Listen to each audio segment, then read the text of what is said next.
Bismillahirrahmanirrahim. Assalamualaikum warahmatullahi ta'ala wabarakatuh. Alhamdulillahirrabbilalamin. Allahumma salli ala sayyidina wa maulana Muhammadin wa ala alihi wa sahbihi ajma'in, amma ba'du. Baik, kembali lagi bersama kami di Saum Iqra Official. Kali ini yuk kita dengarkan bareng-bareng bacaan lantunan ayat suci Al-Quran yang akan dibawakan oleh Akuna Fadla Amarullah. Bagi teman-teman yang mempunyai masukan dari segi tajwid, makhrajul huruf atau sifatul huruf, boleh nih ditulis di kolom komentar di bawah ya. Kami terbuka karena kami sedang belajar. Syukron. Assalamualaikum warahmatullahi wabarakatuh.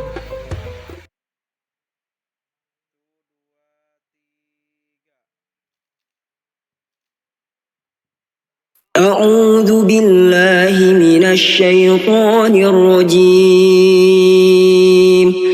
بسم الله الرحمن الرحيم.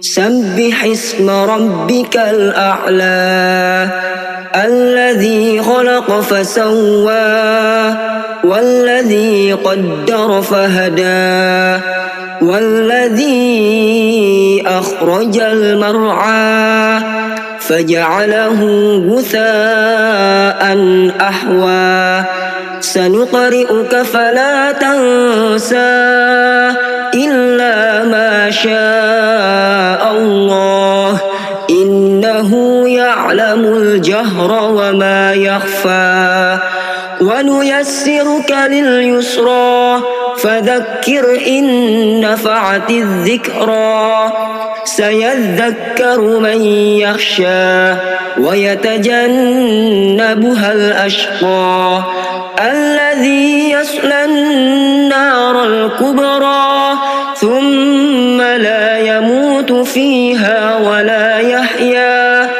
قد أفلح من تزكى وذكر اسم ربه فصلى بل تؤثرون الحياة الدنيا والآخرة خير وأبقى إن هذا لفي الصحف الأولى صحف إبراهيم وموسى صدق الله العظيم.